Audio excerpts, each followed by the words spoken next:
imóvel lá e acabamos mudando para lá. Puta, lá tá incrível, é tudo novo, tá tatame gigante, ficou sensacional lá, entendeu? Então, mas, cara, difícil, entendeu? Você sabe, né? Dono de academia é uma guerra, né? Uma guerra. Ainda mais coisas muito específicas, né, cara? Que é jiu-jitsu e você vê essas outras academias que tem um pouco de tudo, assim, né? Spinning ou não sei o que e tal. É sempre uma vida um pouco mais... Você tá sempre, usando essa palavra em inglês, mas é um pouco hedging, assim, que você sempre tem, aposta aqui, tem um segmento em alta aqui, outro aqui, a coisa meio que equilibra uma hora, né? Agora... Eu sei bem, porque o André também, comigo, a gente sempre teve academia desde moleque, assim, né? Então sempre via, assim. O André tá fazendo o quê? O André, cara, ele abriu uma academia nova, por incrível que pareça. Ele abriu uma academia que chama Sweat, que é daquele conceito HIIT, já viu falar? Não. Que é um conceito... HIIT, High Intensity Training. Que você faz meia horinha de treino e uma hora você tá de banho tomado, você vai... Cara, eu acho isso super inteligente, sabia? Porque realmente, se o pessoal está treinando para saúde, você consegue fazer um treino excelente em meia hora. A única coisa que eu acho, sem querer, eu acho que a pessoa precisa ter um pré-preparo, um mínimo de condicionamento de base para que você faça um treino realmente eficiente. Que funcione. Nesse contexto, entendeu? É claro que a intensidade ela é relativa e subjetiva ao preparo da pessoa. Mas você trabalhar alguém na intensidade é exigir dessa pessoa. Então, se ela não tem já um mínimo de um entendeu? Os primeiros meses ela vai ter que conquistar isso. Não estou dizendo da academia dele, digo assim, no geral, muitas vezes isso não acontece. Que nem era um dos problemas do CrossFit, né? Taca a pessoa no CrossFit, sai mandando fazer um monte de coisa, ela não tem um mínimo de gestual, de consciência corporal, etc. E tal, essa história inteira e não sabe por quê, né? Porque para vocês, tudo isso é muito natural. Porque vocês fizeram esporte a vida inteira. Então, já tem uma consciência corporal inata, né? Ou adquirida e tal. Agora, tem gente que a vida inteira trabalhando de advogado, nunca praticou esporte nenhum e cai direto num negócio de CrossFit, né? Porque acontece muito, é o cara que não quer fazer ginástica. Então o cara pensa assim, fala, porra, meia horinha? Verdade. Tranquilo. Aquela outra que tem um negócio que fica dando choque, já viram aquilo? Não. Cara, o cara tem que detestar muito fazer ginástica para o cara encarar um negócio daquele. O cara vai ficar sentado tomando choque do que fazer, do que o cara fazer uma atividadezinha física. Eu falei, coisa de maluco isso, cara. E lotado de gente fazendo, cara. É mesmo? Cheio de gente. Tem um monte de academia que presta esse tipo de serviço. Mas como é que é? O cara vai ficar deitado? Que fica... Você lembra a feiticeira, Elis Belt, que ficava dando choque? Sim. É um negócio assim, cara. Você fica lá recebendo essa terapia de choque, estímulo do teu músculo. Mas daí você não precisa fazer nada. Você não precisa se movimentar, entendeu? É uma coisa de maluco. Você detesta mesmo. Isso, né? Mas detesta mesmo fazer exercício, né? Porque, pô... Né? Mas acho que não funciona, sabe por quê? Também acho. Não digo não funciona, pode até funcionar fisicamente, mas eu acho que não funciona porque você não consegue fazer isso, por exemplo, relaxando. Você vai estar toda hora naquela... E não deixa de ser um exercício. Então, para a pessoa que não gosta... Ela vai enjoar rápido, entendeu? Sim. Porque ela tá fazendo, por mais que seja leve, ela não tá relaxada ali, tranquila, vendo uma TV. Ela vai estar toda hora tomando um estímulo ali. Tomando choque, cara. Coisa de maluco, né? Mas eu acho que a pessoa também que vai lá, pensa 30 minutos, ou às vezes o cara também não tem tempo, né? E o cara tem uma hora de almoço, ele vai lá, faz o exercício, porque é puxado, cara. É complicado. Meia hora você fazer aquilo lá, se você fizer direitinho, é bem punk. Aí o pessoal às vezes vai lá e fala assim, não, putz, meia hora é pouco, né? Mas então, tá bom, você pode dar 2 voltas se quiser, né? E falou que só 2 pessoas conseguiram lá dar 2 voltas. Não, meia hora você mata o cara fácil, né? Se quiser, você faz direitinho, né? Faz um circuitão ali, você não precisa nem de meia hora. Você pega um atleta e acaba com ele em 15 minutos, se você puxar muito o circuito. Então. Mesmo no roda de jiu-jitsu, né? Você faz 5 rodas, 6 minutos aí, você sai moído. Né? Isso eu tô falando sem trocar adversário no meio, sem você fazer de repente no meio, fazer uns sprint, fazer umas entradas de queda, entendeu? Que aí você ainda acelera isso, entendeu? Dá para fazer também. Esse lance, né, de mudar de... intercalar, né? Tipo, de vertical para horizontal, né? Fazer isso. Eu lembro que eu treinei muito natação já também, a gente no meio do treino a gente saía, dava tiro de 100, saía da piscina, fazia polichinelo, flexão, depois voltava para a piscina para dar o tiro de 100, assim. Que é isso, Que é isso muito do triatlon também, né? Você nada, daí você sai de lá, vai pedalar ou vai correr assim, teu coração... E o André tá com uma academia, então? Então, ele abriu essa academia agora, ele abriu no começo da pandemia, cara, foi terrível. E agora ele tá com essa academia, tá com o plano de abrir franquia, tá lá em Moema. Tá. Ainda Bem que ele não abriu, então, no começo da pandemia. Ele ia abrir e não conseguiu, né? E aí foi postergando, conseguiu abrir agora. E tá indo super bem. Tá feliz da vida lá com a academia, né? Vocês estão aonde agora? Na Vila Leopoldino, ali na Leopoldino. Imperatriz, Uhum. Mas faz 1 ano que a gente abriu lá.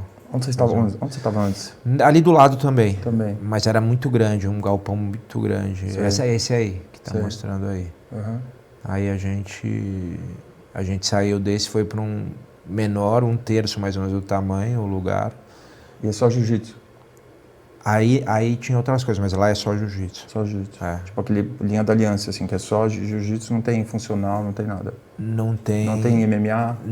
Tem, cara, tem o jiu-jitsu para MMA, né? Tá. E MMA tem alguns profissionais que treinam lá, mas não é tipo assim, aula de MMA, isso não tem. Ah, tá. Aula Isso para o faz. público não tem. Tem aquela aula do tenso, ainda existe? Sim, mas é o jiu-jitsu Sim. pro MMA, né? Mas Existe. é bem pra praticante mesmo. E enche essa aula, a galera gosta. Não tem um viés. Não, profissional nenhum. Mas bota um pouco de manopla no meio, essas coisas pra... Estamos começando a botar, os caras estão pedindo para fazer um pouquinho de sparring. A gente separou um dia da semana para... Sempre tem aquela ilusão, Mas né? Achar que tá sendo uma porrada e tal. Então, mas com cuidado, devagarinho, uma vez por semana, aluno selecionado, porque senão você perde aluno. Não. Sim, total. É. O pessoal, por causa, né, da expansão do UFC, o pessoal chama muita atenção, né, do cara ir lá e também se sente bem. E no fundo você surfa o mesmo conceito do sucesso daquelas aulas de perfumaria de boxe, primeiro e depois de Muay Thai, né? Que teve, nos anos 2000 começou a ter uma época que estava na moda a mulher treinar boxe, depois, década passada, começou mais o Muay Thai e tal. Que é essa dinâmica. As pessoas, na verdade, elas não querem apanhar, né? Se machucar, sair na porrada, elas não têm ideia do que é um treinamento. Mas essa dinâmica de bater manopla, de bater aparador, de mesmo que tudo errado, que você não fique corrigindo muito para a pessoa não se frustrar, principalmente a mulherada acha muito divertido, né?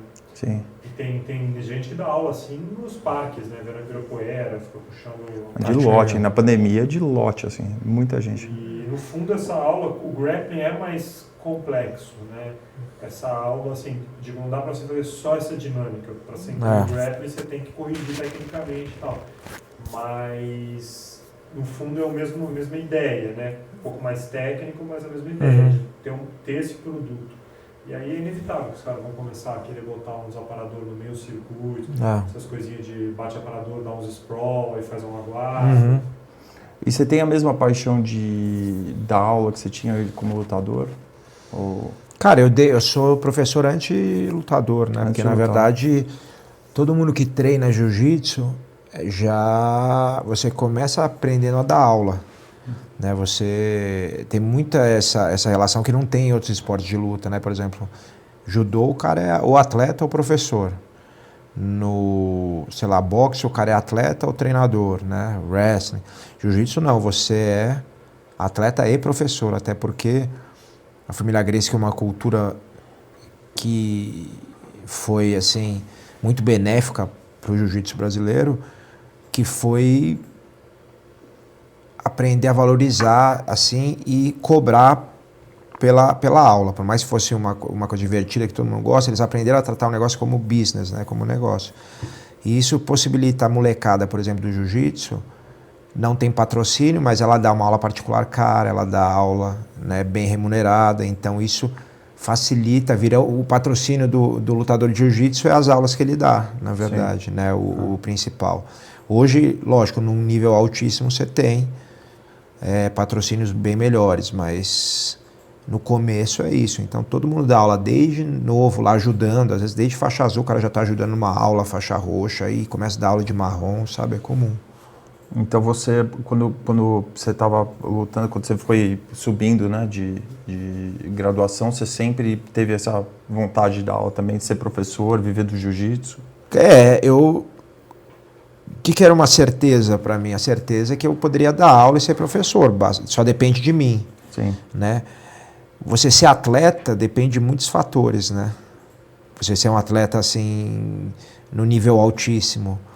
E às vezes não depende só de você. Por exemplo, você pode estar lutando numa competição e ter uma lesão que você nunca mais consegue performar bem. Isso não vai te atrapalhar, em geral, numa carreira de professor, mas vai te atrapalhar numa carreira de altíssimo rendimento. Então isso eu tinha certeza. Eu comecei a treinar jiu-jitsu porque eu queria lutar, né? MMA, vale tudo na época no começo. Aí eu comecei a perceber que o jiu-jitsu também tinha, o esportivo também tinha ali uma área legal para explorar, e eu comecei a gostar, né, de competir jiu-jitsu. Começou no Kung Fu, não foi? Comecei. Na verdade eu comecei no judô quando eu era criança. Depois eu fui pro Kung Fu, depois eu fui pro jiu-jitsu. Muito tempo no Kung Fu? Fiquei bastante, cara. Fiquei minha adolescência inteira. Porque Kung Fu tem muito estilo, né, cara? Tem estilo, muito estilo. Estilo do gafanhoto. Que tem um monte. O pessoal tira sal dos filmes, mas é verdade mesmo. Tem um monte. Tem estilo do porque quando você fala Kung Fu, na verdade... Wing Chun. Quando você fala Kung Fu, na verdade, é uma coisa muito grande. É igual você falar luta. Sim. Entendeu? Na China. Né? A China tem, sei lá, mais de 200, 300 tipos de luta. Isso. E umas que não tem nada a ver com a outra, entendeu? Só que os caras chamam tudo de Kung Fu, não sei porquê, né? Aqui no Ocidente. Entendi. Então, é a mesma coisa que você falar luta, pô, karatê, taekwondo, jiu-jitsu, é tudo luta, mas não é bem diferente, né? Sim. Que virou aquela coisa, né? Filme de Kung Fu, Kung Fu Movies, né? Que foi muito famoso, né? Então... E eu lembro que tinha o boxe chinês também, que muita gente foi pro MMA, né, do boxe então, chinês. também, o boxe chinês na verdade, uma regra de luta chinesa, né? Então, os caras desenvolveram uma regra que é tipo um kickbox, né? Um Muay Thai, só que valendo queda também. Aí quedou, tal, volta em pé. Então, esse aí, os caras deram o nome de boxe chinês, ou Shanshu, Kuoshu, tem várias terminologias. E aí você passou a olhar pro jiu-jitsu depois do Royce, vendo as lutas dele no UFC, foi isso ou foi antes disso? A primeira vez foi antes do UFC, ainda em 91, 92, eu já era envolvido com luta, né? Era começo da adolescência. Brigava na escola, não? Não, nunca fui de brigar. Você não tem pinta, né? Não. Tem muito pinta de lutador. Nunca fui de brigar. Brigava quando era bem criança. Aí quando eu comecei a treinar Kung Fu com 12 anos, eu nunca mais briguei, porque acho que tive bons professores, sabe? Que explicavam, não é pra brigar. Não precisa ficar se autoafirmando. E você fica mais confiante também, né? Muitas vezes você agride por insegurança. Então, quando você tá mais seguro, é mais tranquilo. E aí... Eu já acompanhava a luta pra caramba. Eu ia numa loja ali na Ipiranga com São João, aqui em São Paulo, que chamava Combate Esporte. Eu gostava de ir lá porque lá não só tinha todos aqueles equipamentos de luta, de full contact, arma de Kung Fu, estrelinha ninja, sabe? Tudo que criança adora. Shuriken. Shuriken. Mas também tinha revistas, muitas revistas, inclusive, importadas, que não tinham no Brasil na época. A Black Belt, Inside Kung Fu, Inside Karate, essas revistas todas. E eu ficava folheando, eles passavam vídeos de luta, sabe? Era uma coisa que a gente não tinha acesso tão fácil, né? Os VHS de luta. E aí, se não me engano, foi lá, ou foi numa Combate Sport, numa revista, que eles também produziam uma revista, que eu vi que ia ter um desafio lá, jiu-jitsu contra full contact, na época chamava full contact, né? O kickbox e Kung Fu. Eu lembro de eu falar, putz, isso é legal, como é que é esse desafio? Vale tudo. Vale tudo. Aí comecei a entender, né?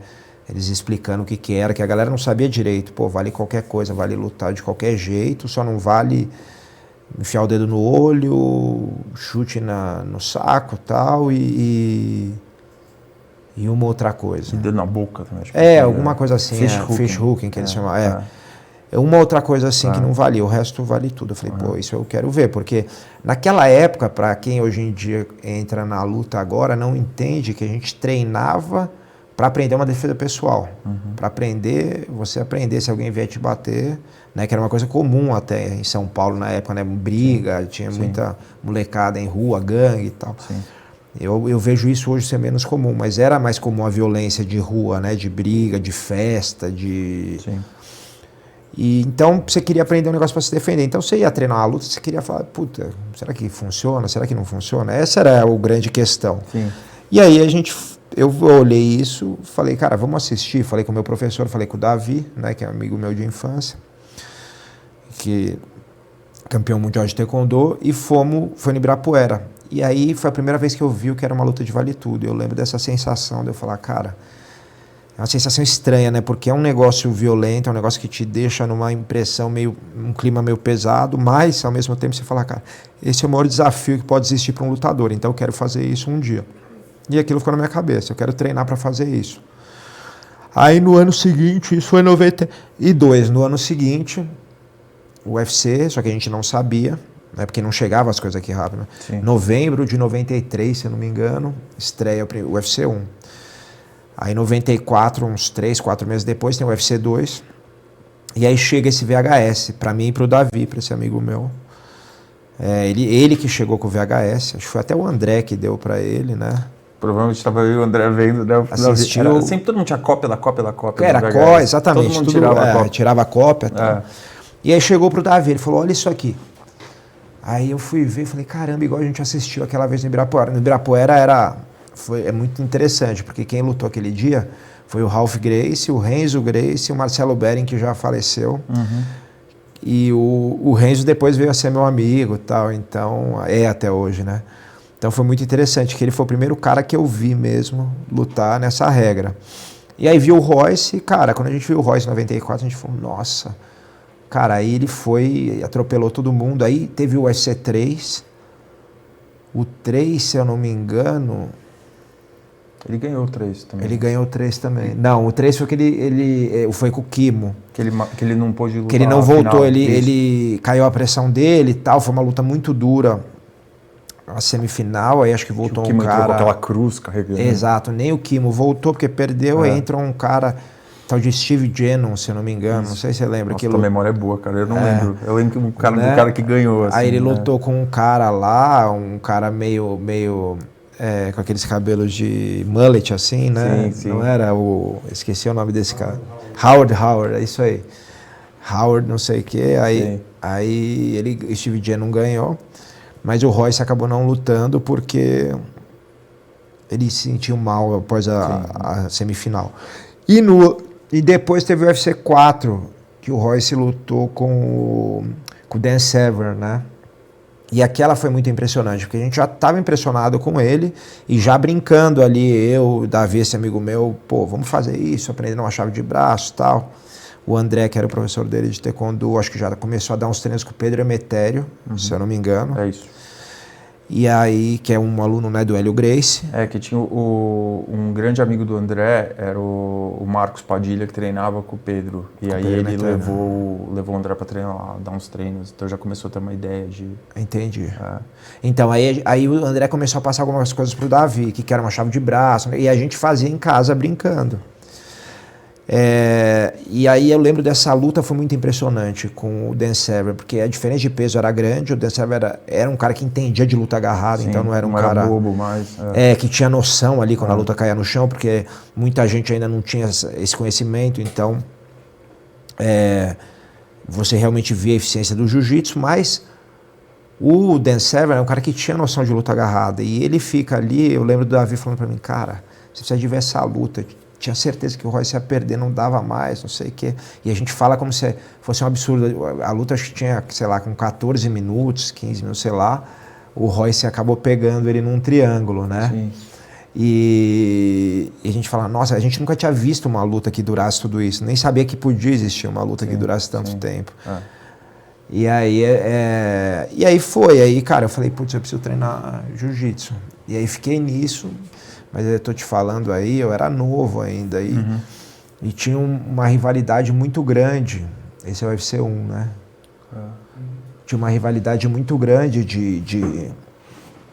do jiu-jitsu com das artes marciais. Então também eu tinha receio, tinha meio medo de falar para meu professor de Kung Fu que eu queria treinar jiu-jitsu. Porque muda a postura deles também, né? Eles entravam na academia desafiando todo mundo. Mas não era só, era a postura das outras lutas também. Sim.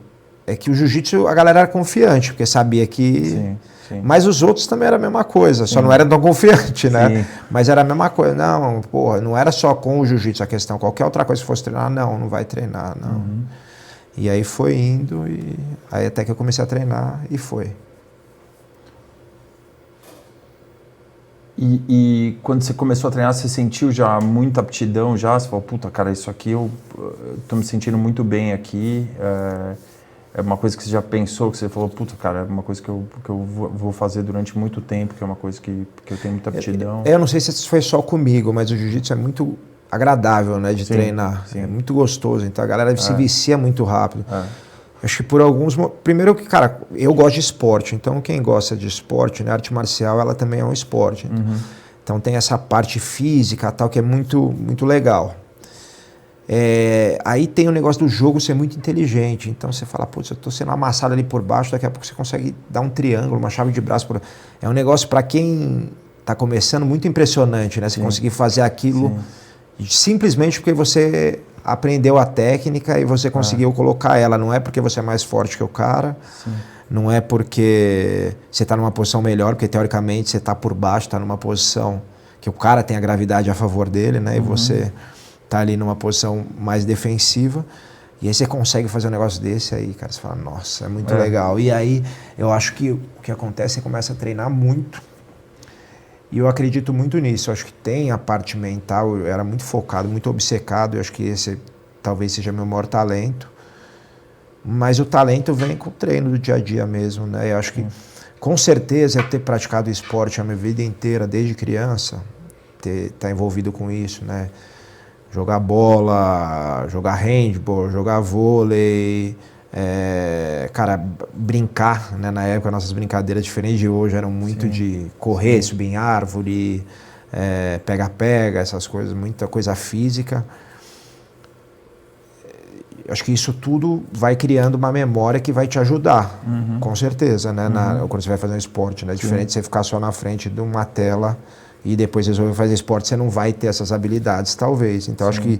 Mas toda criança, acho que meio que tinha, né? Toda criança que tinha uma vida mais normal, assim, de atividade, tinha isso. Então, acho que foi mais, acho que o negócio da obsessão, de querer treinar, querer ficar bom, que fez eu ir criando esse talento. E, cara, por que você resolveu trilhar mais o caminho do MMA do que do... Porque a tua carreira de jiu-jitsu esportivo não foi tão duradoura assim, né? Óbvio que você competiu Bastante, mas caras, acho que da tua geração que persistiram mais, né? E você resolveu ir pro MMA. Né? Na verdade, como eu falei, quando eu fui treinar jiu-jitsu, lá no final da adolescência, que eu finalmente tive coragem lá de, largar o Kung Fu e treinar jiu-jitsu. Na verdade, teve uma fase, uns meses, que eu nem larguei, eu continuei nos dois. Tinha questão financeira também, o jiu-jitsu sempre foi muito elitizado, ou era na época, hoje não. Hoje tem as duas, tem elitizado e não elitizado, né? E tem ótimas escolas para quem tem grana e para quem não tem. Mas na época era só para quem tinha grana, ainda mais em São Paulo, que tinha chegado uma geração toda lá do Rio de Janeiro que cobrava caro, então era muito difícil isso para mim na época. Aí eu consegui lá, arrumar uma grana e começar, depois já comecei a trabalhar, então isso ajudou. Depois eu comecei a dar aula ajudando, então aí eu tive bolsa, isso tudo foi ajudando. O que você trabalhava? Você fazia o quê? Cara, logo, primeira vez que eu trabalhei com carteira assinada foi como auxiliar administrativo de uma empresa terceirizada que prestava serviço para a Petrobras. Mas aí eu já comecei a dar aula também, desde faixa azul, ajudar em aula e tal. E faculdade também de jornalismo? Fiz faculdade de jornalismo, Isso tudo em paralelo? Tudo paralelo. Mas o que eu quero dizer? Quando eu fui treinar, para que eu fui treinar jiu-jitsu? Não foi porque eu queria aprender jiu-jitsu. Óbvio que isso no fim virou isso, né? Porque, como eu falei, é tão apaixonante que você acaba... Mas eu fui treinar porque eu queria fazer vale tudo. Você queria competir. Queria lutar vale tudo. Era isso. Eu tinha um objetivo que eu quero lutar vale tudo. Para eu lutar vale tudo, eu tenho que saber luta de agarre. Então eu vou treinar jiu-jitsu porque é isso que... E você já era confiante na tua trocação mais ou menos. Não era confiante, porque é diferente, né? É tipo eu acho que você vai ser confiante, a gente não tinha um sparring assim, livre, entendeu? Então, tipo, quando você faz sparring, aí você fica confiante. Acho que qualquer luta... Ou não, né? Ou não. Ou não. Mas aí você já sabe que não é pra você, né? Sim. Mas eu acho que qualquer luta, cara, pra você saber se funciona ou não, você tem que fazer sparring. Sim. Porque é diferente você fazer só a parte técnica, de forma e tal. Cara, eu tava no BJJ DJ Bet. Bet. Eu fui lá assistir, fui com o Celcinho, a gente foi lá assistir. E o Bochecha chegou lá pra assistir também, né? E ele tava contando da transição dele do jiu-jitsu pro MMA. E que ele falou que só a única coisa que ele tá fazendo agora, ele tá lutando, fazendo boxe, lutando com peso pesado, tomando soco na cara, tipo, aprender a tomar soco na cara e continuar lutando, assim, porque ele tá acostumado, né? Imagina, esse cara nunca deve ter tomado um soco na vida, né? E falou que agora que ele tá fazendo essa transição de ficar tomando soco, assim, e tá acostumando, assim, e tá gostando do negócio, assim, também, né? Dessa parte do jogo, né? Eu acho que, na verdade, assim, eu também não tinha esse costume, mas era o que eu queria. Então eu falei, bom, vou treinar jiu-jitsu. Aí, quando eu comecei a treinar mais jiu-jitsu, me envolveu, eu falei, preciso treinar boxe, né? Porque o mínimo ali em pé, E nisso o MMA o Vale Tudo foi evoluindo, foi virando MMA muito mais competitivo, com muito mais atleta de ponta. As pessoas não eram só lutadores, mas eram atletas também. Sim. E aí eu tava com um olho aqui, outro ali, entendeu? Então, eu tava competindo no esportivo porque era a minha opção ali na época, mas eu já queria ir pro MMA. Talvez se eu caísse numa equipe voltada pro MMA, tipo uma Brazilian Top Team na época, Carson Gracie, na época que eu comecei, nem existia a Brazilian Top Team. Eu teria ido meio que direto pro MMA. Não sei se direto, porque mesmo a galera lá da época, tipo Paulo Filho, ou o pessoal mais antigo, tipo Zé Mário, Murilo, competiram bastante. Competiram muito, porque não existia também tanto evento assim de Vale Tudo, né? Era uma coisa que estava começando. Sim. Aí já veio uma geração um pouco depois da deles, que já foi direto pro MMA. Mesmo, por exemplo, na Nova União, o Zé Aldo chegou a competir bastante, não como faixa preta, mas até a roxa, marrom, chegou a ganhar, acho que brasileiro. O Celso lutou com ele algumas vezes. Então, Zé Aldo. Então, acho que direto MMA é uma geração mais nova mesmo. Então, por isso que eu fui pro jiu-jitsu. Quando eu comecei a ganhar as coisas, então eu fui vice-campeão mundial de azul, aí no outro ano ganhei de roxo, depois ganhei de marrom, falei, opa, dá para fazer um caminho aqui. Então eu vou fazer um caminho aqui, construir um nome, porque aí eu já chego também no MMA com uma experiência e um nome maior, né, em vez de só ir pro MMA. E até porque quando você constrói um caminho no jiu-jitsu, né, tanto lutando quanto aula, você cria uma coisa muito sólida que você tem você pode viver disso, né, pro resto da vida. Como professor, você nem precisa ser campeão, mas se você ainda for campeão, ainda é um plus, né, que você tem, um a mais que você tem. E o MMA é muito incerto, porque o MMA não, aquilo que eu falei, não depende só de você, depende menos ainda de você. Como é que eu posso explicar isso? Na verdade, o jiu-jitsu, alto rendimento, é o que eu falei, tem vários fatores de sorte e azar que podem te tirar do caminho. Então, diferente da aula que tem menos esse fator externo, né? Mas depende de você estudar, você ser um bom treinador, você se esforçar, tá? O alto rendimento tem tudo isso, mas tem também um fator sorte, né? Porque, cara, como eu falei, você pode se machucar, você pode, cara, cair, sei lá, vários campeonatos seguidos com o campeão na primeira luta e perder, e aí você vai tirando sua confiança, e não é porque você não tinha condição. Faz luta duríssima com o cara, mas você sempre cai na primeira luta e perde, aí você vai tirando sua confiança, você não ganha os títulos, o tempo vai passando. No MMA você multiplica isso entendeu? Ao cubo. O funil é muito estreito. O funil é muito estreito e tem uma coisa assim que é fundamental, a diferença fundamental é o seguinte, você depende do promotor. Você não depende de você. O jiu-jitsu é o seguinte, eu lutei o mundial esse ano, dei azar, caí numa chave ruim, no ano que vem eu tô lá de novo. Entendeu? Eu só preciso me classificar. Como eu faço? Só depende de mim. Eu vou lutar esse brasileiro, vou ficar até tal colocação. Eu vou lutar esse paulista, vou ficar até tal colocação. No MMA não, você pode ser, cara, o melhor do mundo. Se o promotor falar, não, você não vai lutar aqui, ou você não vai disputar o cinturão, simplesmente porque ele não foi com a sua cara, entendeu? É uma coisa totalmente imponderável. Sim. Ou porque ele tem um outro atleta que ele quer te passar na tua frente, qualquer coisa. Exatamente, né? Porque é gosto pessoal, cara. Sim. Então, assim, é uma coisa, é complicado você apostar todas as fichas, né? O Edu, que é meu empresário também, a gente sempre fala isso pra molecada. Quem tem condição de fazer, principalmente moleque novo, uma carreira no jiu-jitsu e aí fazer essa migração, é uma opção muito melhor, né? Porque você tem tempo, você, cara, você dá o tiro ali no MMA, mas não deu certo. Cara, aliás, vários caras fizeram isso, sabe? Fizeram uma experiência no MMA. Não é nem que não deu certo, mas eles acabaram já começaram a ter muito sucesso na outra parte de academia, de business. O Fábio, né, por exemplo. O Fábio, o André Galvão, que agora está voltando, vai voltar a lutar MMA, pelo que eu vi, mas assim, é um cara que teve tanto sucesso, começou o business puxar tanto que ele acabou não podendo se focar. O Xande Ribeiro, que é até amigo meu também, tá um dos melhores atletas de todos os tempos de jiu-jitsu, também foi indo. Aí viu que a parte do negócio estava dando mais certo, acabou voltando o Roger Gracie, entendeu? Por exemplo, vamos dar um exemplo hoje atual, o Bochecha, que é o maior campeão que a gente já teve, mais de, 10 vezes ou mais campeão mundial, na faixa preta. Ele começou a se aventurar agora no MMA, fez 2 lutas, se não me engano. Foi muito bem nas 2, finalizou, tal. Tá num evento no One, que eu acho que é um evento que gosta dele, então isso ajuda, né? E gosta dele porque ele fez por merecer, ele é um moleque irrepreensível no jiu-jitsu, né? Pode ser por muitos considerado o melhor de todos os tempos. Mas, vamos dizer que ele deu um azar e, Deus me livre, não dê certo. Né? Ele perca algumas lutas, ou vá para uma organização, tipo uma organização como o UFC, que é muito competitiva e não dê certo.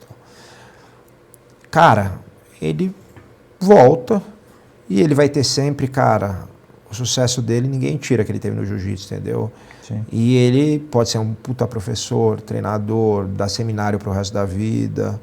Então acho que quando você olha a sua vida, e eu já vi isso lá atrás, você tem que olhar lá pra frente e pesar, né? Como é que eu vou jogar as cartas aqui pra fazer o hedge, né? Tá redeado, né? Você tem um pouquinho em cada ponto, assim, né? Como na vida, né? E tem uma hora que você tem que dar um all-in, né? Tipo assim, no MMA foi meu caso. Teve uma hora que eu falei, eu fiquei naquela vou, não vou, então o jiu-jitsu, cara, já tava começando a me dar uma boa condição, assim, de dar alguns seminários, viajar para fora do país, dar aulas particulares por um valor caro, tinha títulos bons, né? Eu já tinha ganho vários títulos. E aí você vai fazer essa migração para o MMA, que é uma coisa nova. Então você está começando uma nova carreira, por mais pareça igual, não é. E aí você tem que deixar de fazer várias dessas coisas para se dedicar. Você deixa de ser o cara, né? Você era o cara ali no jiu-jitsu, e depois você chega num lugar que você é mais um. Não, assim, exatamente. Né? Você tem que se provar. Isso é uma coisa, né? Mas isso é uma questão de trabalho de vaidade, acho que não tem muito problema. Mas o principal é o seguinte, eu vi isso acontecer com vários amigos meus. Você tem um padrão de vida X. A hora que você faz essa migração para o MMA, seu padrão de vida vai cair. Porque você vai dar menos aula, ou você vai praticamente parar de dar aula. Então, de onde você vai tirar seu sustento? Você vai ter que fazer uma escolha, tipo, ó, eu vou passar sufoco um tempo, mas eu vou investir nisso. Você era solteiro na época? Não, eu já estava casado. Quando eu fiz a transição, eu já estava casado. Com filho? Não, ainda não tinha filho. Acho que isso também foi uma ajuda. Foi uma ajuda. De você porque eu vejo amigos meus que você poder arriscar, né, um pouco mais. Né? Eu vejo amigos meus com filhos que foram e voltaram. O cara não arrisca. Eles foram, eles tinham um padrão de vida já até melhor que o meu, já muito bom. Falaram, eu vou, e cara, aí fala, pô, chegou pra mim, alguns amigos meus campeões mundiais, falaram, cara, eu tô perdendo dinheiro, deixando de dar seminário, dar aula particular, tocar minha academia para ficar só treinando, e aí chegar lá para ganhar um dinheiro que no começo não é alto, e aí incide imposto, incide, cara, tudo que você tem que pagar, né, os custos todos de um treinamento para uma luta, então não chega todo aquele dinheiro que as pessoas veem, e mesmo assim no começo não é alto, e simplesmente, por exemplo, se você fizer uma luta, você não se apresentar bem naquele dia, de repente o promotor olha e fala, não quero mais esse cara aqui, tchau, vai embora, entendeu? Ou teu oponente se machuca, cancela a luta. Tem isso também, você treina, cancela a luta, exatamente. Ou você faz uma luta, você ganha, vai bem, mas o cara acha que não foi legal e quer dar oportunidade para outro cara, por exemplo, para chegar numa luta mais legal, e aí você nunca chega. Então, assim, é um risco que você tem que tomar, mas tem que saber que você está tomando esse risco. Sim. Quando você quer. Mas, como eu falei, era o que eu queria. Sim. Eu sabia o que eu queria dele. Não era que eu estava no jiu-jitsu e falei, não, eu quero fazer MMA porque agora é moda, porque é legal e porque dá dinheiro. Sim. É um negócio que você viu aquilo Não, e... foi justamente o contrário. Eu fui treinar jiu-jitsu porque eu queria fazer vale tudo, né? Sim. Porque eu acho que a pessoa vê aquilo lá, né? É o desafio extremo, assim, né? De uma coisa, né? De você estar ali, né, cara, numa jaula, né? Que seja, e você e o cara, né? É a última forma de competição, Obrigado. né, cara? Cara, em termos de luta, é o desafio mais extremo que tem, né? Eu acho que, comparando com o surf, é o cara que pega onda gigante, né? Sim, sim. Como desafio, não tô falando, né, nem como competição, o que é mais difícil, o que não é. Você viu aquele documentário de Nazaré que tem na HBO? Não vi. Que eu assisti agora, isso, cara. Coisa de maluco aquilo. Então, aquilo lá... Muito bem feito. Falando isso aí só numa próxima encarnação aí, né? Porque, cara, é muito... Nossa, mas o problema não é nem só a onda que o cara pega, porque às vezes o cara tá na onda, ele vai, putz, caiu. Aí de repente vem o swell atrás. Aí se o cara não tá naquele morro onde as pessoas assistem, o cara não tá com o radinho falando que o cara jet ski não acha o cara na água.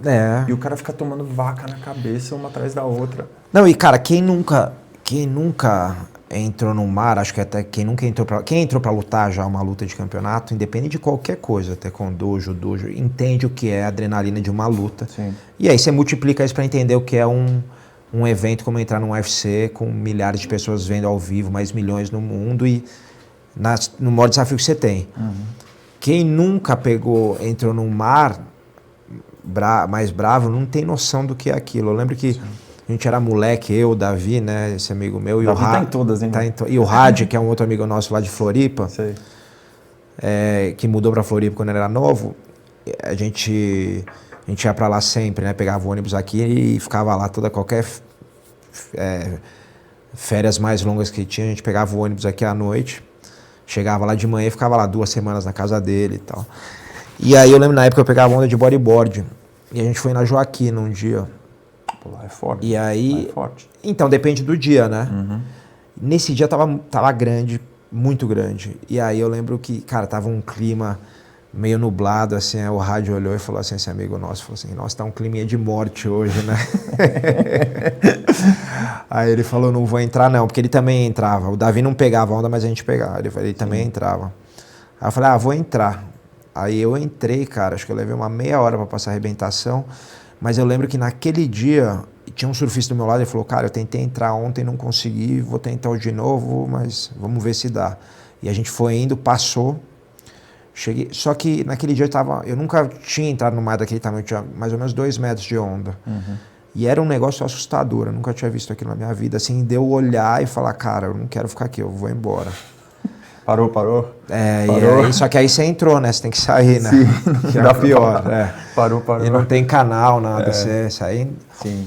Aí, cara, eu lembro de eu pegar uma onda pra sair, cair, aí, cara, tomei uma na cabeça, aí peguei de novo, saí, fui pegando espuma do jeito que dava, perdi um pé de pato no caminho, tá ligado?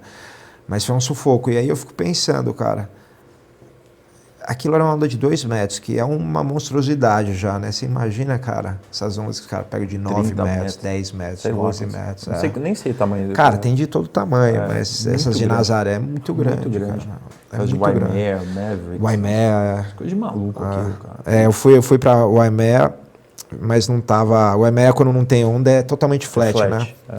E aí, eles ficam esperando eu entrar, mas pra ter o Edge Icon, né, que é o evento lá.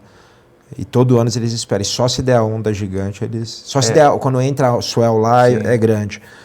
E aí não teve no ano que eu tava lá. Nazaré, o que acontece é que tem uma fenda, assim, gigante. A maior fenda que tem na costa europeia inteira, assim, que é gigante, muito funda. Então, quando as ondas vêm, elas crescem muito, assim. Você olha daquele farol, né? Impressionante, né? E foi o prefeito da cidade lá que mandou uma carta lá pro Garrett McNamara, que é o primeiro cara a chegar lá, né? E o cara apareceu lá, e daí de repente ele começou a surfar e começou a chamar a gente pra ir pra lá, daí virou o que é hoje. Porque é uma coisa nova, né, Nazaré? Não é de tantos anos pra cá, né? Quando eu era moleque, eu não lembro de ouvir falar. Sim. Os caras falavam de Jaws, né, desses outros muito lugares. Muito interessante, cara. Então, a HBO é muito interessante. Mostra tudo desde o começo, como é que eles chegaram lá, como é que tá hoje, os erros que cometeram lá, a gente que... Brasileiro deu problema porque eles chegaram lá, eles sempre gostam de chegar nos lugares e não ficam perguntando, né? Como é que eu faço aquilo? Porque eles falam, pô, o pessoal que chegou aqui aprendeu sozinho, então eu também não acho justo eu aprender sozinho. Só que os caras chegaram lá e também ficou todo mundo perdido ali na água, não sabia que tinha que ter o cara com o radinho. É coisa de maluco, cara. Muito maluco. E quem faz também tá completamente viciado na adrenalina de fazer, quer fazer de novo o tempo inteiro. Machuca, quebra a perna, se recupera, volta pra lá, que quer fazer de novo. E a chance de morte ali, o risco de morte ali é bem maior do que de uma luta, né? É enorme. Realmente esse é um esporte... Mas de morte, né? Mas eu acho que o da luta, não sei, você sabe muito melhor que eu, mas eu acho que o medo é de você, é muito mais de perder do que de você ser subjugado, assim. Acho que qualquer esporte, né? Acho que qualquer esporte o medo é muito mais de perder do que de... Do que se machucar. Do que se machucar, talvez. Não. Nesse nível... Acho que talvez você pegar um moleque cara, que não sabe se é muito bem isso que ele quer da vida, vai lá, cai numa luta de vale tudo, o moleque vai ter medo de se machucar, lógico. Sim, claro.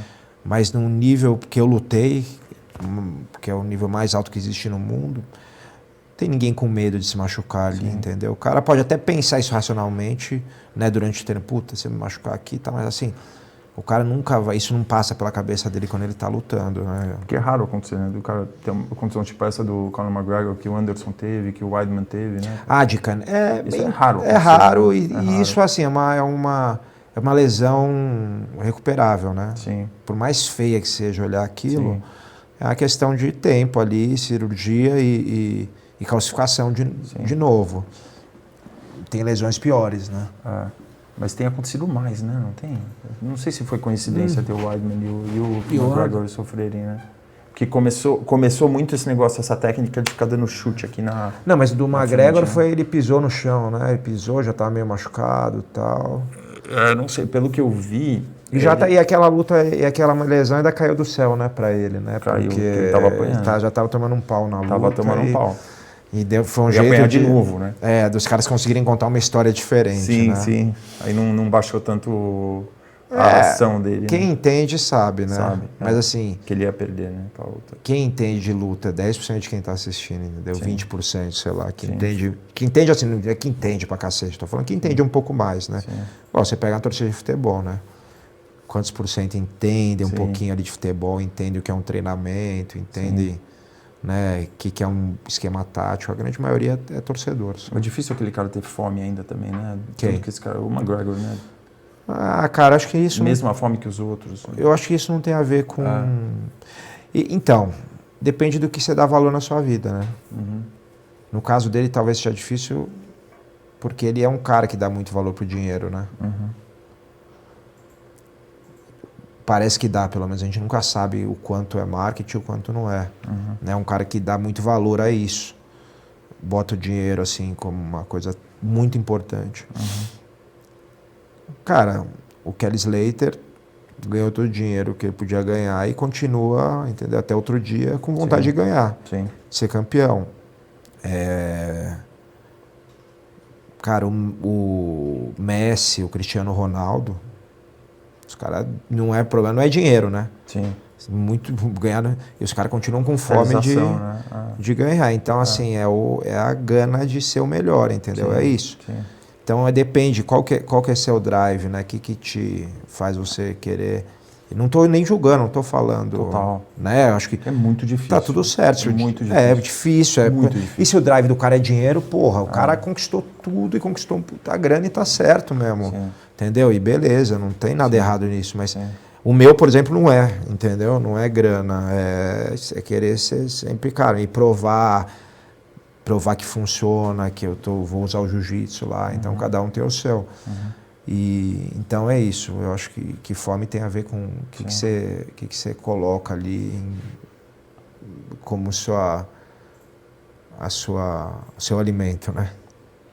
Cara, a tua carreira do UFC, eu lembro da luta que eu vi, assim, uma das mais marcantes que eu vi luta sua foi a tua com o Chael Sonnen, assim, que o Chael Sonnen tava todo malvadão ali, né, ganhando as pessoas, pegava, botava pra baixo, amassava, não sei o quê. Aí de repente você colou ele na grade, o cara derrubou, finalizou. Foi um negócio, fiquei muito impressionado com aquela luta, assim. Aquela luta foi muito...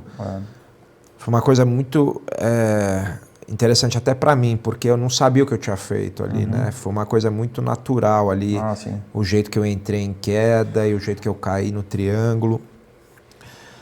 E aí todo mundo me perguntava depois da luta, né? Mas como você fez essa posição? Como você fez? Aí eu falava, foi assim, mas eu não tinha noção, né? Porque você tá tão naquele negócio de, que os caras falam zone, né? Tipo numa zona ali de concentração, que é difícil você lembrar exatamente tudo como você fez. A não ser quando dá aquela paradinha ali, por exemplo, jiu-jitsu tem muito isso, na hora que você encosta ali e cola, você consegue, mas quando tá no movimento ali, muitas vezes você não lembra como foi. Você olha depois e fala, cara, eu achei que tinha dado um soco assim, feito assim, não foi assim. E aí eu fui olhar, né? E eu lembro que o Saulo Ribeiro, que foi um grande campeão de jiu-jitsu, ele estava na Inglaterra para uma luta lá do Diego Sanches, de um outro cara que treinava com ele.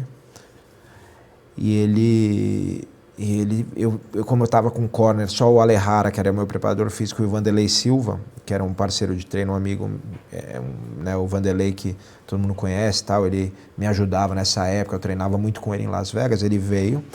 Só que eu posso ter 3 corners, e aí não tinha um terceiro corner, o Saulo estava lá, eu falei, Saulo, quer ficar no meu corner? Porque é bom ter um cara do jiu-jitsu, né, eu sou do jiu-jitsu. Ah, não, eu fico. E assim que acabou a luta, acho que ainda no octógono, ele falou pra mim, o que você fez ali? Como é que você deu aquela queda? Aí eu falei, cara, não sei. Não sei. Aí eu falei, preciso ver. Aí eu fui olhar, quando acabou a luta. E... Você consegue achar a Carlos essa aí? Ah, essa aí. Essa mesmo. Aí é Diego Sanches versus Joe Stevenson, era a luta principal. Você vê o Alejara lá, o Saulo, e vai estar o Vanderlei. E, que cortou, né? Aí a queda. Aí. E, cara, foi um clinch. Você vê que... Ele com o pé aqui, né? Eu joguei meio que uma queda que o pessoal chama de queda de sacrifício, né? Isso. Mas o principal, a hora que eu caí por cima, ele põe a mão por baixo, eu joguei todo o peso no braço dele. Porque se eu quisesse ir pro triângulo ele na hora, você vê que eu demorei um pouco pra ir pro triângulo. Sim. Ele ia sair. Sim. E aí eu fui, acho que esse foi a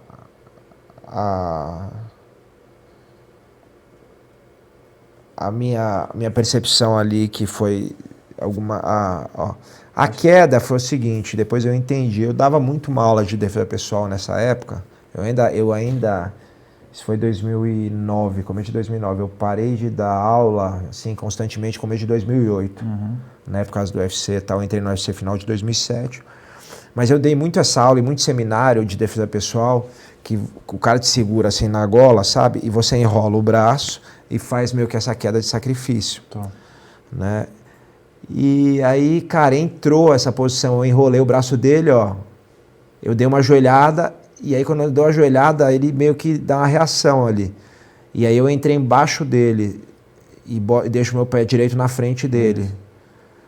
E aí, quando eu caí, você vê que eu peso, eu não vou pro triângulo, eu não cresço o olho. Acho que aí foi a minha... Você foi ajustando. A minha sacada foi essa, entendeu? Falar, tipo, eu não vou pra... porque ele jogou a mão por baixo, fez isso aqui. O wrestler é muito acostumado a jogar sua perna e jogar lá pra cima. Se eu vou ali, cresço o olho e vou no triângulo direto, ele ia sair por baixo. E aí eu falei, não, tenho que pesar aqui, vou pesar. Ele tentou, não conseguiu, tentou. Aí a hora que eu me ajeitei direito, aí eu deixei ele me rodar pra baixo. Só que aí já tava mais ajeitado, entendeu? A posição do quadril, tudo.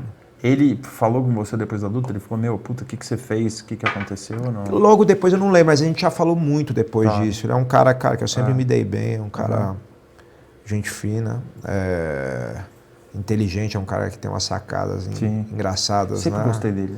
Ele é engraçado, porque você vê que ele tá sendo um personagem mesmo ali, né? Ele tá sendo irônico, fazendo as...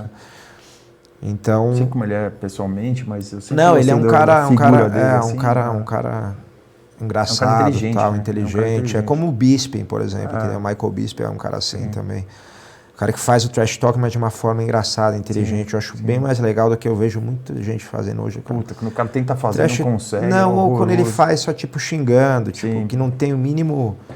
É só o xingamento pelo xingamento, não tem a mínima ironia, não tem nada engraçado, entendeu? Tipo, eu eu, por exemplo, não consigo ver graça, nada contra quem vê, no trash talk do McGregor, entendeu?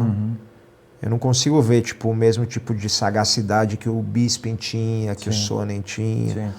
Sabe? Tipo, os caras falam, o McGregor, cara, ele é super inteligente, ele botou a camisa do El Chapo pra cumprimentar o cara. Cara, eu acho, pra mim isso aí não demonstra inteligência nenhuma, não tem, digo assim, não é uma sacada que você fala, nossa, tipo, é uma brincadeira só, tipo assim, você xingar o cara, ficar, vou te bater, você não sei o que, você é um merda, pra mim isso aí, tipo, entendeu? Porque, primeiro, eu acho que como arte marcial é muito ruim isso, né? Você fazer isso. E segundo, cara, que eu, por exemplo, gosto de ver no trash talking que o cara é irônico, faz piada, entendeu? Fala coisa que você fala, nossa, o cara pensou isso, filha da puta, né? Tipo, você fica pensando. E não é o caso, então é isso, mas funciona, né? Por um monte de gente funciona. O que eu acho que as pessoas, o ser humano gosta muito de ver mais um cara perder do que o outro ganhar, né? Então, às vezes... Então, eu acho que isso muita gente quer ver a luta, quero que alguém enfie a porrada nesse cara, ninguém aguenta mais esse cara. Tem entendeu? isso também, mas tem muita gente que torce, por exemplo, o McGregor. Sim. Entendeu? O ser humano tem uma coisa que... Ser humano é amplo falar, mas muita gente tem uma coisa que eu acho uma imbecilidade sem tamanho, que é se o cara começar a falar que ele ganha muito dinheiro e mostrar isso e ostentar, as pessoas acham legal. Isso. Cara, que é um negócio lamentável, assim, na minha opinião. Quanto mais, hoje em dia, cara, os caras vão me mostrar, esse cara é o cara mais seguido no Instagram. O cara só posta ele jogando dinheiro, ele com um monte de puta, ele com carrão, ele dando tiro de metralhador. Tipo, cara, coisa que... Beleza, tudo certo, mas assim... O cara pode ter tudo isso, mas assim... Você seguir um cara... Você segue ele porque você acha legal... Sei lá, é meio esquisito pra mim. Tipo assim, não é uma coisa que me atrai, sabe? Eu não sei, cara. É muito estranho essa parada de tipo... E o Mayweather, por exemplo, é um cara... Não o McGregor, o Mayweather, ele é um cara que percebeu isso. Essa mentalidade de muita gente... Talvez da maioria. Então ele era um cara que já era um fenômeno do boxe, talvez o maior de todos os tempos, né? Só que ele era um cara médio, porque ele era mais na dele e tal. E aí ele começou a fazer esse negócio de postar mala de dinheiro, postar dinheiro empilhado na cama. Cara, e ele explodiu. Money, não sei o que e tal. E eu não entendo, cara, a imbecilidade da galera de achar que isso é maneiro pra caralho. Pra mim, tipo, cara, isso... É uma coisa tão sem valor assim que... E não só julgando, né? Que eu já estou julgando, mas também de realmente não ser uma coisa que eu não consigo ver porque que é atraente. Tipo, o que é legal? Entendeu? Porque é legal de curiosidade. Às vezes você vê uma vez, não sei o que. Agora, você virar um fã e seguidor daquela pessoa por causa disso que eu não consigo entender, cara. É muito louco. Uma vez eu vi o Mousasi, sabe o Guerrero Mousasi? Falando disso, dessas coisas, das discussões. Aí ele falou assim numa coletiva, até que eu tava depois de uma luta que eu ganhei, ele também, ele falou, I don't know, I think people are stupid. Ele fala, não dá pra entender, cara, eu não consigo entender. Essa é a melhor definição também. Porque dá pra entender se é a curiosidade. Ele, ele postou lá, maleta de dinheiro, não sei o que, xingou o cara, pô, tomara que esse cara se for pensar assim. Agora, você criar um fã baseado que você... ostenta. E isso não só na luta, eu tô falando, né? Tem o funk, a ostentação, tem não sei o quê. Então tem alguma coisa ali na cabeça do ser humano, a psique meio esquisita ali. Sim. E você vê, cara, e foge um pouco do personagem, porque eu já vi vídeo do filho do McGregor fazendo assim num clube, assim, com uma pilha de nota de dinheiro, então, assim, fazendo assim, ó, no clube, assim. Mas o filho dele é uma criança ainda, né? Era meio adolescente, assim, já, um moleque, assim, fazendo do assim. Do McGregor ou do Mayweather? Do Mayweather. Do Mayweather, é. Porque assim, do McGregor é criança. Assim, Então... cara, o que você está ensinando, né? De valor, né? Ele vê o papai faz assim, é legal fazer assim, ó, com dinheiro. Eu sei lá também se ele faz isso só pelo personagem ou pelo, né? Pode ser que o filho fazer também. Eu não sei, cara. Também tem muito ia falar da cultura americana, de supervalorizar, né, coisa material, mas no Brasil também tem isso, cara. Sim, assim, é geral. Acho que é uma coisa, sei lá, atual. E eu lembro que depois, cara, na tua luta que você lutou no Rio, eu tava lá no Rio, porque você lutou com o Neil Magny, no Rio, né? E eu lembro que você ganhou dele e ele quis aprender com você, falou, meu, porque você praticamente passou por cima dele e depois da luta ele falou, puta, cara, quero aprender isso aqui que você fez comigo, né? Não, foi uma coisa interessante, foi uma coincidência, na verdade. Eu lutei com o Neil Magny, acho que era, sei lá, por volta de agosto no Rio, de 2015, eu acho. Foi emocionante, todo mundo gritando jiu-jitsu. Foi muito legal, muito legal. E é um atleta, cara, excelente também, um super atleta, ganhou de caras duríssimos, é um cara... Sim. Puta, eu admiro bastante ele, assim. E, você era uma porrada com todo mundo. Com todo mundo. E aí depois eu ganhei do Gunnar, acho que foi do Gunnar Nelson, o islandês, em Las Vegas, no mesmo dia que o Aldo lutou com o McGregor. Parceiro do McGregor, né? Exatamente, o Gunnar era parceiro do McGregor. E aí lutei com o Gunnar esse dia em dezembro, começo de dezembro, em Las Vegas. E voltei para Las Vegas no dia 29 de dezembro, ou 30, sei lá. Eu cheguei lá, se eu não me engano, dia 30, porque ia ter o evento do dia 31, se eu não me engano, ia ter um evento de Ano Novo. Não. Era sempre na véspera. Eu acho que ia ter um evento dia 30, é verdade. Acho que ia ter, não, ia ter um evento dia 1º. Dia 1º. Porque eu acho que caía no sábado, sei lá. Tá. E dia 31 eu cheguei lá dia 31, se eu não me engano. Se eu não me engano, não, cheguei dia 31, até porque o Edu, meu empresário, foi em outro voo e ele passou o Réveillon no avião. Tá. Eu cheguei lá dia 31, saí dia 30 do Brasil, minha esposa, para fazer uma... Como eu estava com 4 vitórias seguidas, não foi, eu precisei fazer 7, né? Mas já se falava que eu ia ser o próximo desafiante. E até a luta do título, a luta principal era o Robbie Lawler com o Carlos Condit.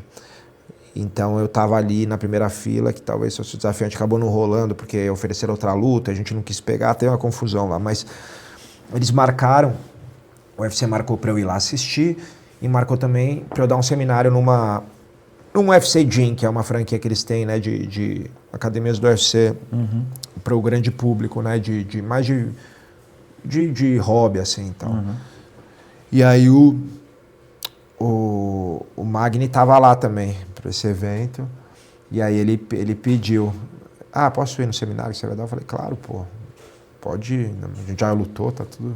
Aí ele foi lá, foi um seminário rapidinho de 1 hora, foi um aulão mais, mano. Mas aí eu até conversei com ele, porque eu vi uma luta dele depois que ele ganhou até, mas ele perdia muita posição, né, de costas. E aí eu dei uns toques de princípio ali, né, de domínio de costas, né, porque antes de finalizar você tem que saber dominar, né, não adianta você chega nas costas, perde, que acontece muito. E no MMA é mais tricky, como os gringos falam, né, mais engana mais, porque o cara do jiu-jitsu, ele não tem a porrada ali, a porrada parece que ela vai só te ajudar, mas ela pode te atrapalhar também se não souber usar. Porque toda vez que você bate, você desconecta as mãos, você muda de posição, você muda o peso do seu corpo de uma maneira que você não está acostumado. Né? Isso eu estou falando sem kimono, né? Claro. De kimono mais ainda, que você tem o kimono para corrigir os erros quando você está caindo errado nas costas. Mas mesmo sem kimono, do jiu-jitsu é diferente do MMA, né? Do sem kimono do MMA. O jiu-jitsu, no MMA ele tem o fator soco, né? Soco, cotovelada, o que você usar de golpe traumático. Então,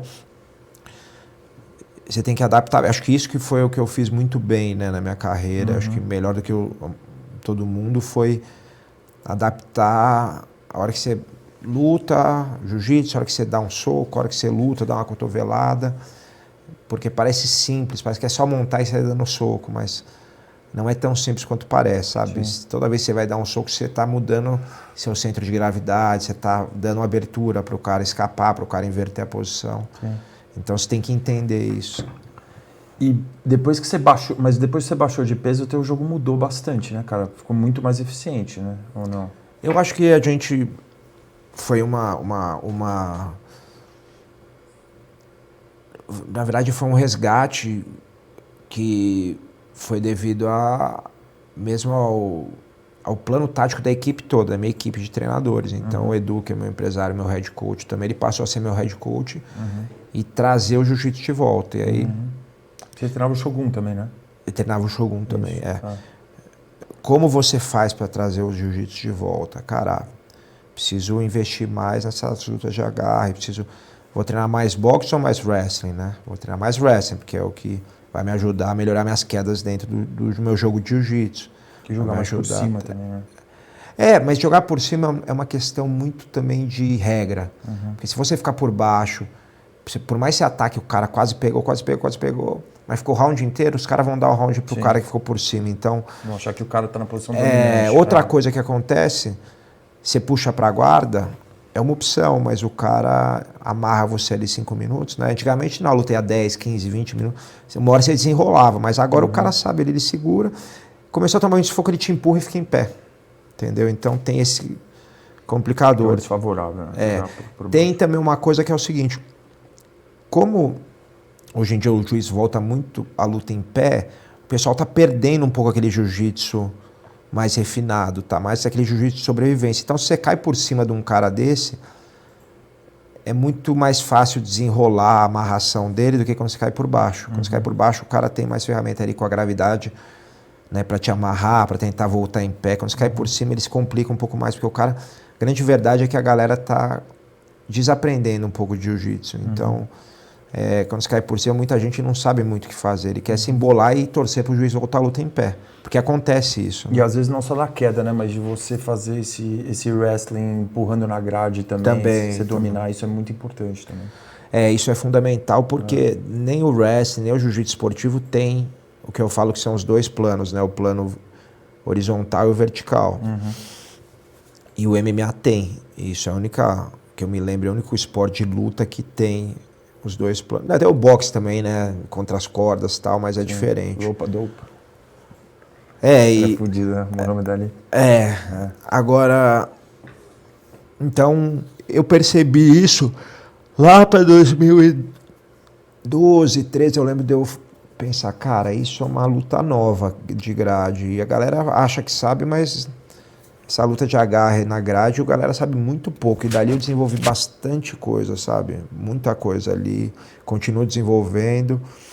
Porque ali ou você queda ou você pega as costas. Exatamente. Né, Isso que eu percebi também. Na verdade, você não precisa necessariamente quedar. Isso.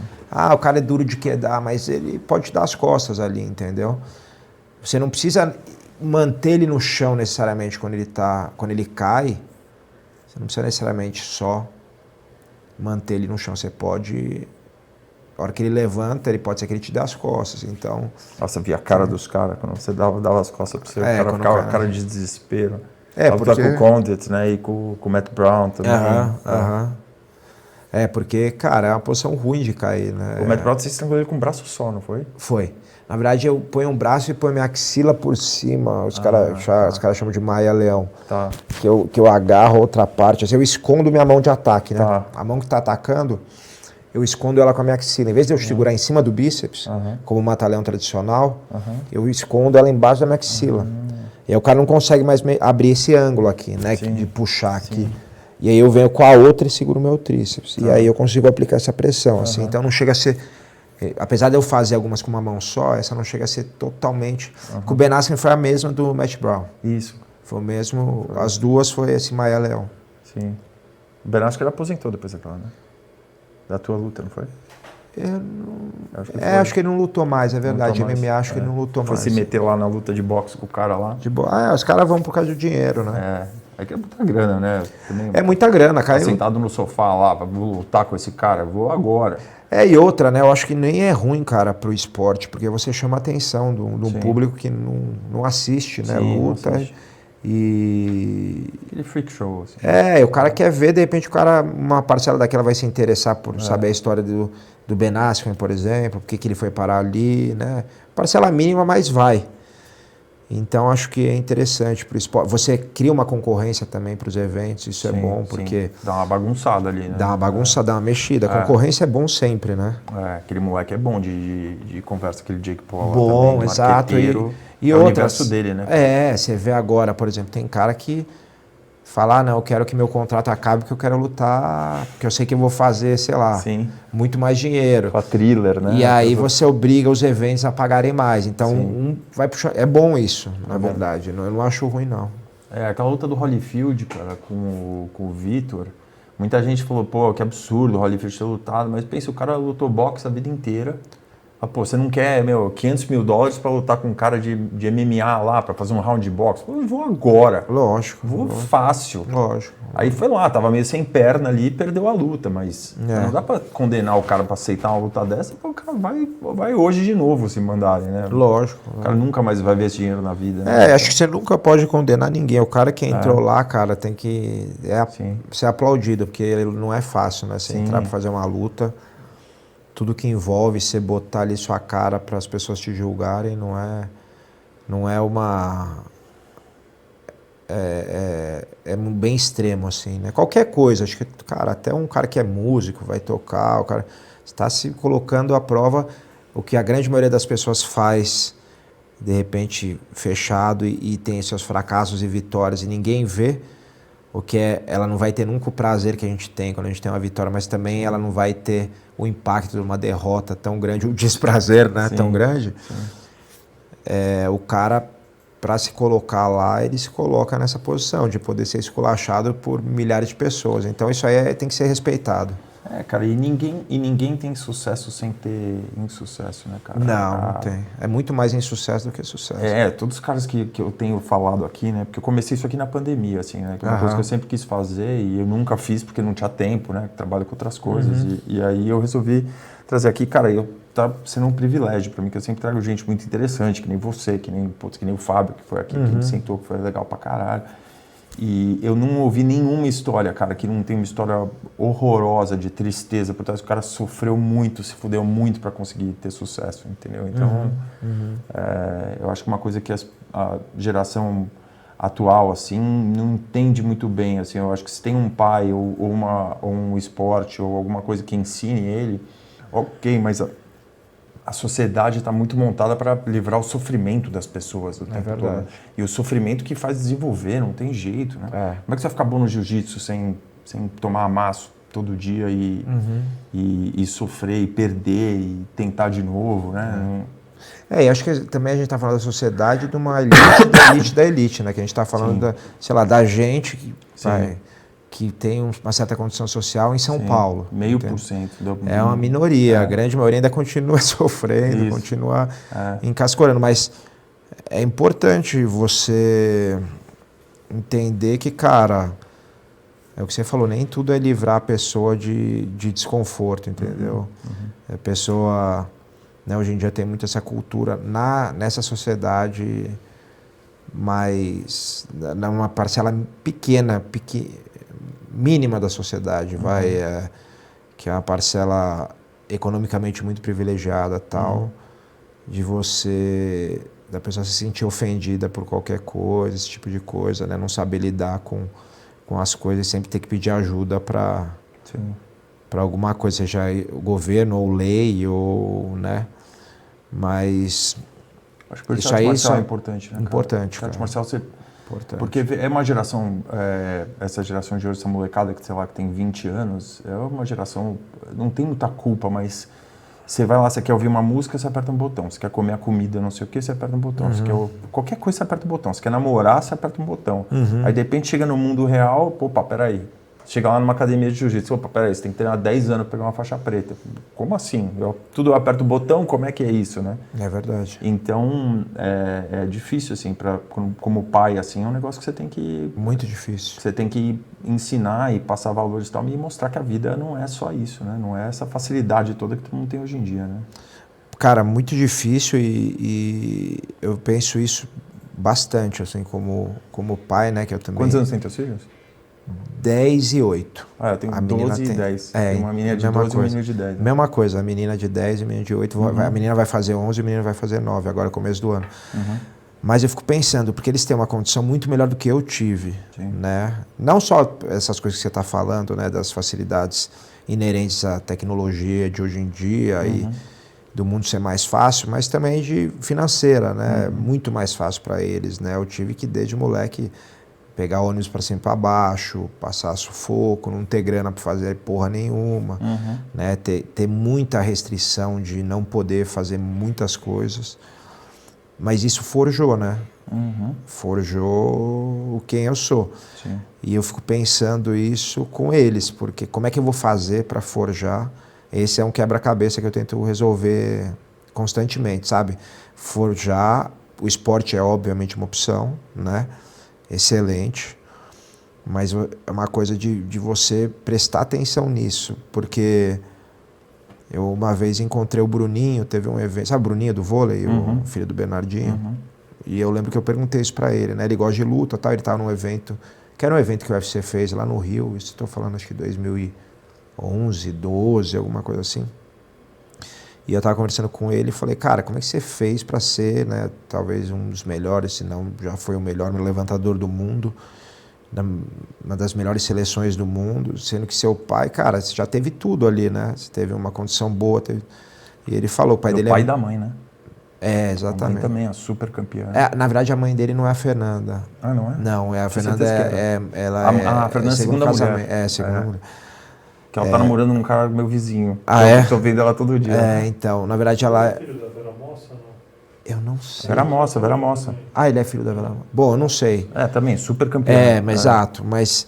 E ele falou que o pai dele é muito duro, muito rígido, né? Que não... Mas é uma coisa curiosa, assim, pra mim. Uma coisa que eu já conversei até com o Alex Atala, que é meu amigo, né? Porque ele também teve as mesmas dificuldades também que eu tive e tal. Como é que você faz agora com as crianças, com os novos, para você criar, nem que seja uma coisa artificial de dificuldade que o esporte dá essa...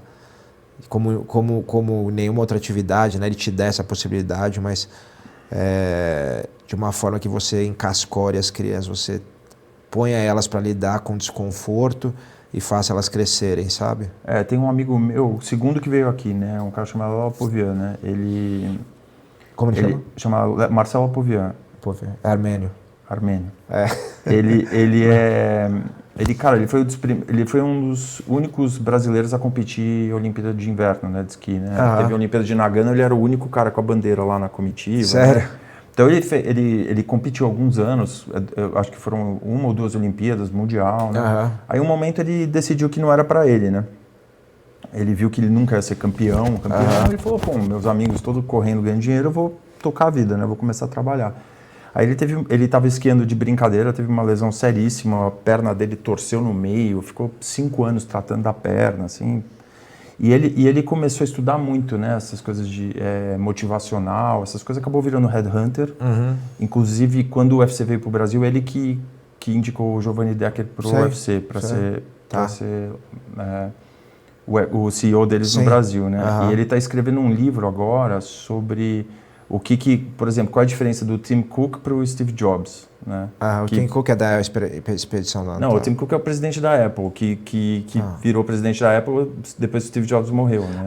Entendi. Então, qual é a diferença? Então, é um cara super, né?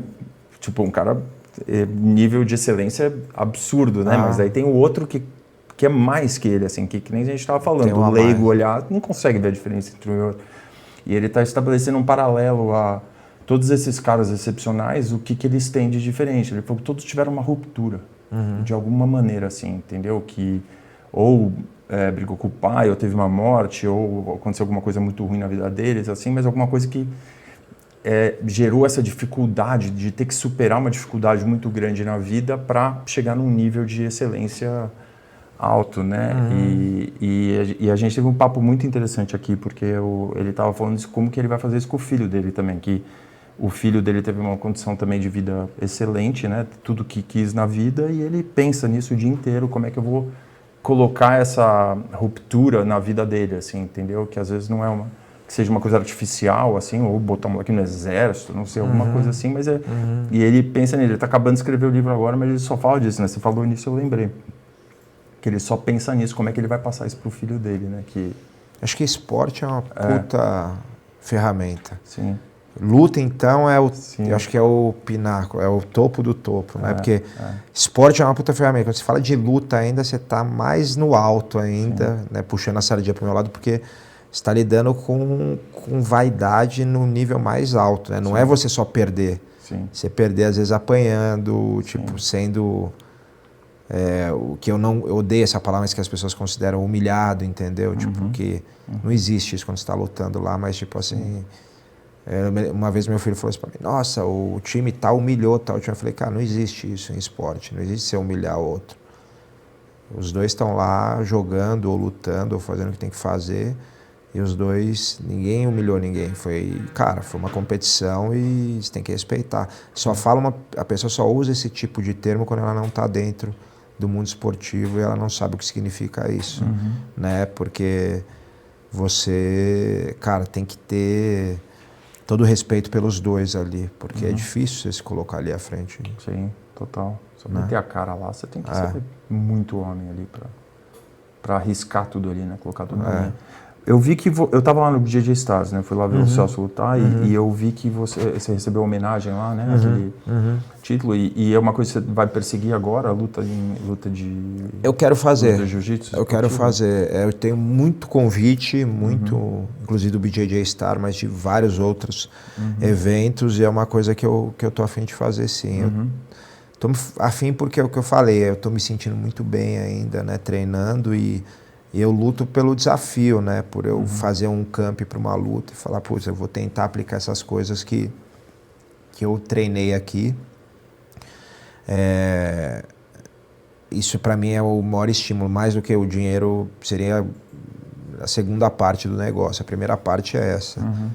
Tipo assim, cara, eu quero lutar porque é legal pra caramba, entendeu? Sim, chegar lá, se colocar sob pressão, se colocar sob o olhar dos outros.